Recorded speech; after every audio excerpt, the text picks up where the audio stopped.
Bahas pemenang beauty pageant yang nggak dijagokan, tapi menang. Hai, ini Alfayet. Bagi yang pertama kali mampir, salam kenal. Jangan lupa subscribe, like kalau kalian suka pembahasan seperti ini, komen juga ide-ide untuk pembahasan selanjutnya, dan share sebanyak-banyaknya ke teman-teman kalian. Sekedar informasi, aku juga bahas pageant di TikTok. Boleh banget mampir di @suaraalfayet.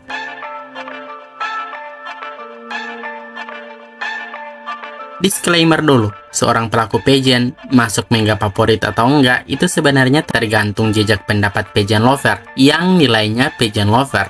Dinilai dari performa beauty queen tersebut dan secara look aja, tapi setiap kontes itu punya kriteria masing-masing. Jika pemilik kontes kecantikan nyari yang cantik aja, kayaknya enggak juga. Sebab ada banyak peserta-peserta yang cantik banget malah nggak menang.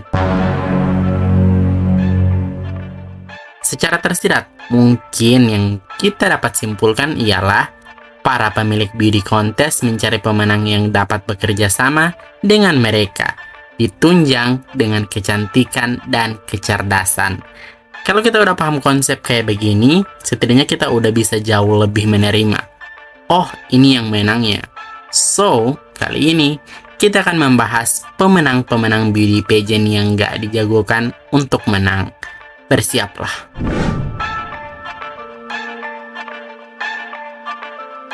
Pemenang untuk edisi ke-20 Miss World, Jennifer Houston dari Granada. Dia adalah wanita kulit hitam pertama yang memenangkan gelar Miss World. Kemenangannya ini memicu kontroversi besar-besaran di tahun tersebut.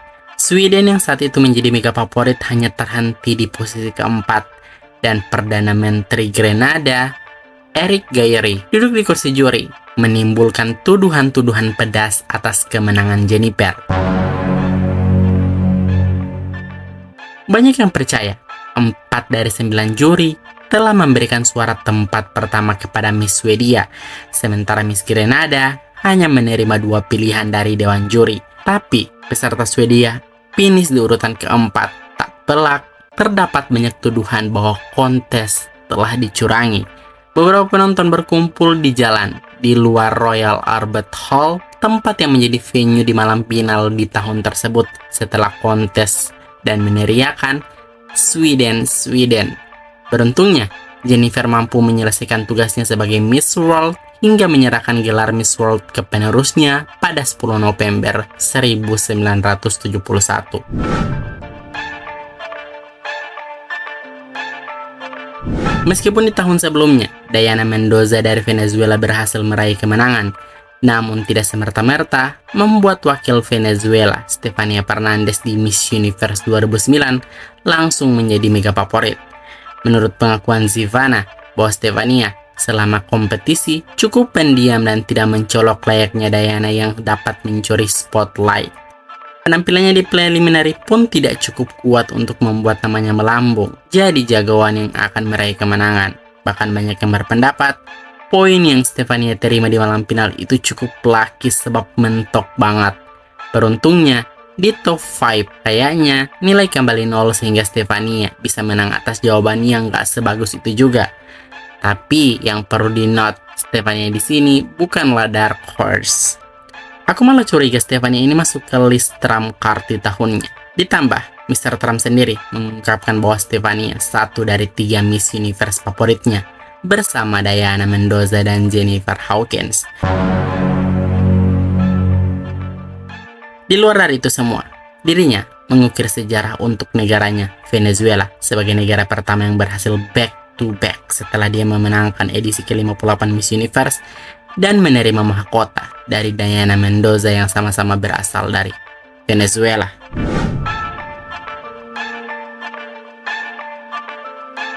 Stephanie Del Valle menggemparkan dunia, terutama negara tetangga kita Filipina, setelah dirinya diumumkan sebagai pemenang Miss World 2016.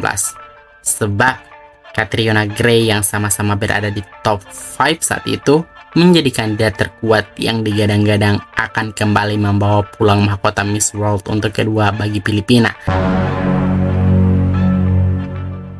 Satu-satunya saingan terkuat Catriona di top 5 itu adalah Yaritza Reyes dari Dominika Republik. Saat Reyes diumumkan sebagai juara kedua, para supporter Filipina lebih yakin bahwa wakil negara mereka yang akan menang. Ditambah saat itu, Catriona sudah dipoles semirip mungkin dengan Megan Young, Miss World 2013 asal Filipina. Namun plot twistnya, malah Stefani yang menang. Setelah dinobatkan pada 18 Desember 2016, supporter Filipina cukup lantang meneriakkan nama negara mereka sebagai bentuk protes atas hasil akhir saat Stephanie Del Valle masih di atas panggung. Setelahnya, hingga sampai Stephanie menyelesaikan masa jabatannya sebagai Miss World, dirinya dan organisasi Miss World masih kerap kali menerima sindiran-sindiran pedas atas hasil yang tidak sesuai dengan ekspektasi. Untuk kita para PL yang hanya ngikutin karantina Miss World dari sosial media, tentu Stephanie ini kontestan yang cukup tenggelam dari ratusan peserta lainnya. Tercatat dirinya hanya masuk top 21 Fast Track Talent. Tapi sebagai wakil negara Puerto Rico, kemenangan Stephanie ini bisa saja diterima dan masuk ke akal sebab Miss World mencari pemenang yang dapat mereka ajak bekerja sama.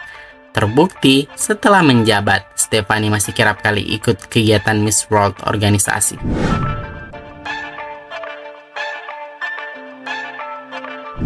Jennie Kim sebelumnya mewakili Korea di ajang Miss Universe 2016, seangkatan sama Kezia Waro.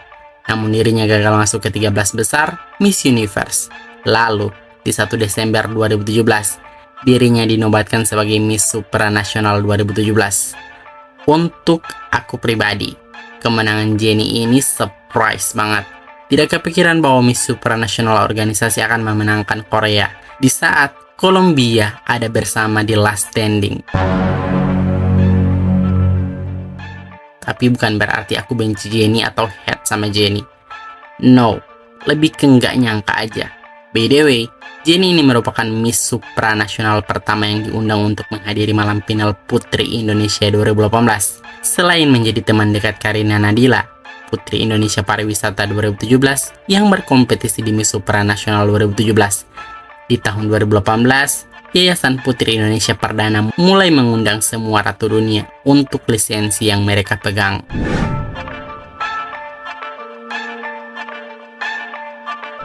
Kita bisa nyebut ini karma yang diterima oleh Filipina. Setelah di 2016 mereka sangat vokal dalam mengkritik kemenangan Stephanie Del Valle, di 2017 wakil mereka lah yang dibully dan ditertawai habis-habisan karena memenangkan Miss Earth. Di Indonesia, Karen Ibasco ini dipanggil dengan sebutan Nyai Ratu Bumi.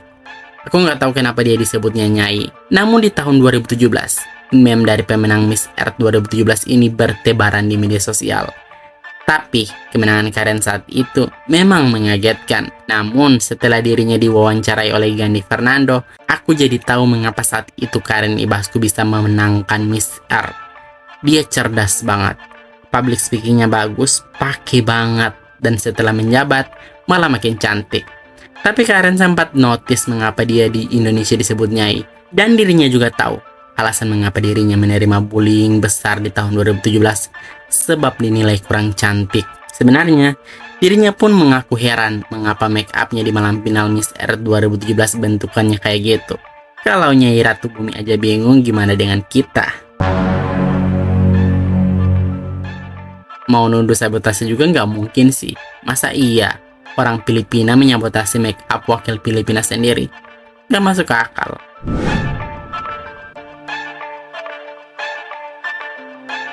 Jujur, siapa di sini yang turut nyinyirin Tony Hansing setelah dinobatkan sebagai pemenang Miss World 2019?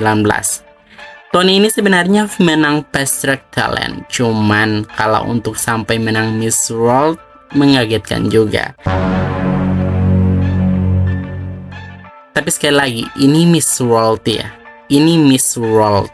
Julia Morley nggak mungkin main-main dalam memilih pemenang. Hal ini juga ngingatin ke kita semua bahwa siapapun dengan bentuk kecantikan apapun punya kesempatan yang sama untuk jadi pemenang. Tony ini lumayan lama menjabat setelah dinobatkan pada 14 Desember 2019 di London. Dirinya baru menyelesaikan jabatannya pada 16 Maret 2022 di Puerto Rico. By the way, kalian punya kenangan apa dengan masa jabatan Tony ini? Komen di bawah.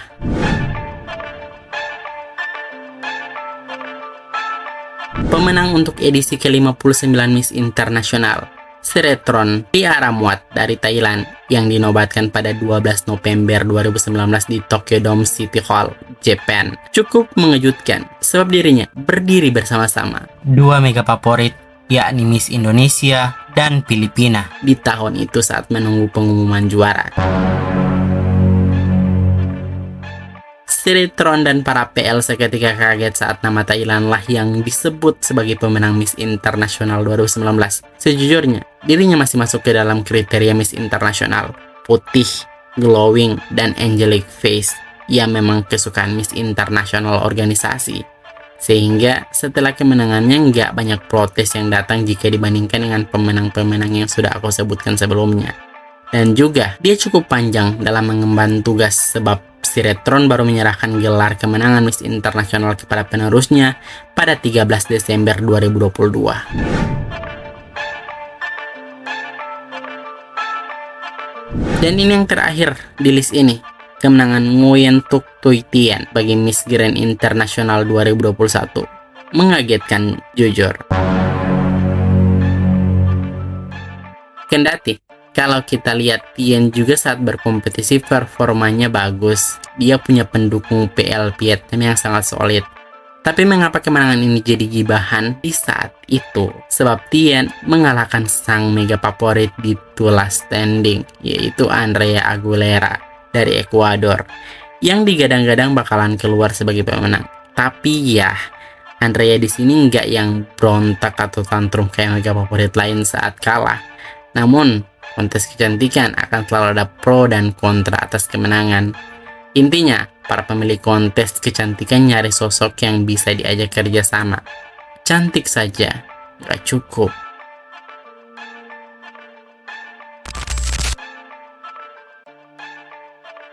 Well, gimana tanggapan kalian mengenai pembahasan kali ini? Kalian setuju nggak? Atau punya nama lain tapi nggak aku masukin di list ini? Tambahin di kolom komentar aja ya. By the way, aku juga buat konten pageant di TikTok Suara Alpayat. Bantu follow ya. Dan aku masih ngerjain project yang cukup besar. Untuk pembahasan selanjutnya kita akan bahas pemenang Grand Slam dari tahun ke tahun. Nantikan.